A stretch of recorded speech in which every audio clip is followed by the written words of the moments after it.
Assalamualaikum warahmatullahi wabarakatuh. Perkenalkan, nama saya Wildatul Khairiyah, NIM 202110535. Di sini saya akan menerangkan tentang metode takhrijul hadis. Yang pertama, kita harus mengetahui pengertian takhrijul hadis itu tersendiri. Takhrij secara etimologi, kata takhrij berasal dari akar kata kharaja yakhruju kharujan yang mendapatkan tambahan tasydid syid'ah. Saya ulangi, mendapatkan tambahan tasydid syid'ah pada ro ain fiil dan berubah menjadi kharajah yakhruju takhrijan.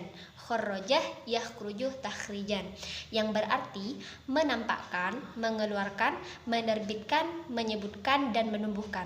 Maksudnya menampakkan di sini adalah menampakkan sesuatu yang tidak atau sesuatu yang masih tersembunyi atau tidak kelihatan, atau bisa disebut masih samar.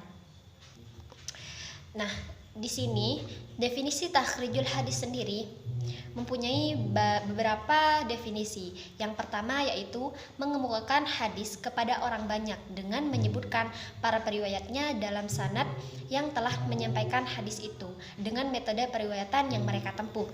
Misalnya seperti Imam Al-Bukhari dengan kitab sahihnya. Yang kedua, definisi takhrijul hadis yaitu ulama hadis mengemukakan berbagai hadis yang telah dikemukakan oleh para guru hadis itu. Yang ketiga yaitu menunjukkan asal-usul hadis dan mengemukakan sumber pengambilannya dari berbagai kitab hadis yang disusun oleh mukhrijnya langsung. Yang keempat yaitu menunjukkan asal-usul hadis dan mengemukakan sumber pengambilannya dari berbagai sumbernya. Yang kelima yaitu menunjukkan atau mengemukakan letak asal hadis pada sumber yang asli, artinya kitab-kitab hadis yang menghimpun hadis-hadis Nabi Shallallahu Alaihi Wasallam yang diperoleh oleh penulis kitab tersebut dari para gurunya, lengkap dengan sanadnya sampai kepada Nabi Muhammad Shallallahu Alaihi Wasallam. Nah, contoh kitabnya sendiri yaitu seperti Kutubus Sittah, Muwatta Malik, Musnad Imam Ahmad dan kitab Sunan Ad-Darimi. Penjelasan yang kedua yaitu mengenai sejarah takhrijul hadis. Nah, sejarah takhrijul hadis itu sendiri muncul seiring dengan berkembangnya karya-karya ulama di bidang fikih, tafsir dan juga sejarah, di mana para ulama terkadang tidak menyebutkan sumber-sumber dari hadis yang mereka nukilkan. Nah, jadi hal inilah yang mendorong para ahli hadis untuk melakukan takhrij terhadap hadis-hadis yang terdapat dalam karya-karya ulama tersebut. Para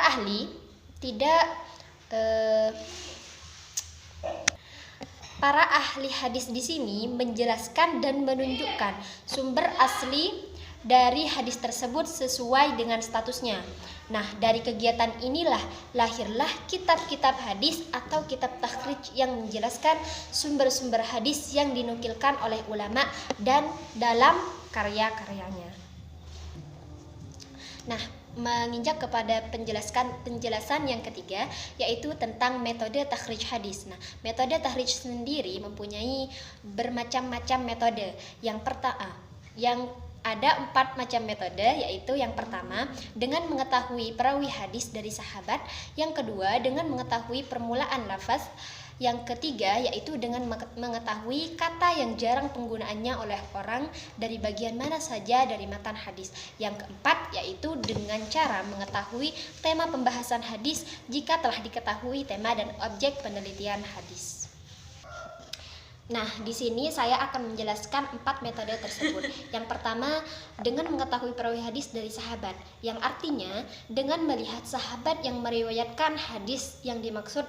Nah, nanti dilihat sahabat siapa yang meriwayatkan, contohnya dari Abu Hurairah, Anas bin Malik, dan sebagainya.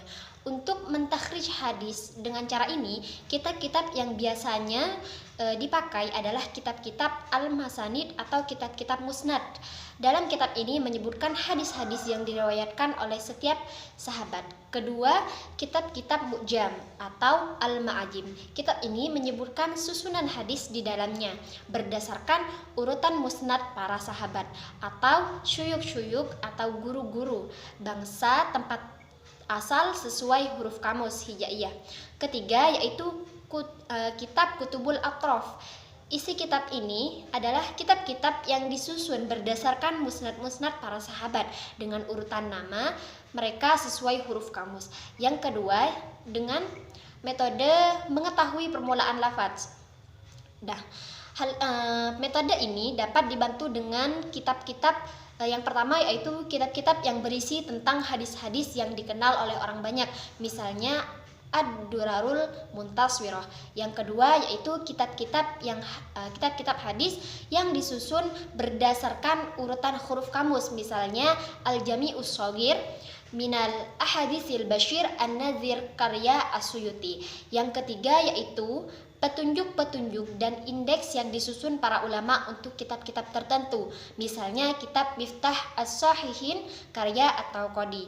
Yang ketiga, metode yaitu dengan mengetahui kata yang jarang penggunaannya oleh orang lain bagian mana saja yang dari matan hadis. Metode ini dapat dibantu dengan kitab Al-Mu'jam Al-Mufahras li Fazil Hadis An-Nabawi yang berisi 9 kitab terkenal, yang diantaranya yaitu Hadis An-Nabawi, yang diantaranya yaitu kitab-kitab hadis Kutubus Sittah, Muwatta Imam Malik, Musnad Ahmad, dan Musnad Ad-Darimi. Yang keempat yaitu metode dengan cara mengetahui tema pembahasan hadis. Metode ini dapat dibantu dengan karya-karya hadis yang disusun berdasarkan bab-bab dan judul. Cara-cara ini banyak dibantu dengan kitab-kitab Miftah Kunuz As-Sunnah yang berisi daftar isi hadis yang disusun berdasarkan judul-judul pembahasan. Mungkin ini yang dapat saya sampaikan mengenai metode takhrijul hadis sendiri. Mohon maaf bila ada kesalahan dalam menyampaikan keterangan yang saya sampaikan barusan. Mungkin ini saya akhiri. Wassalamualaikum warahmatullahi wabarakatuh.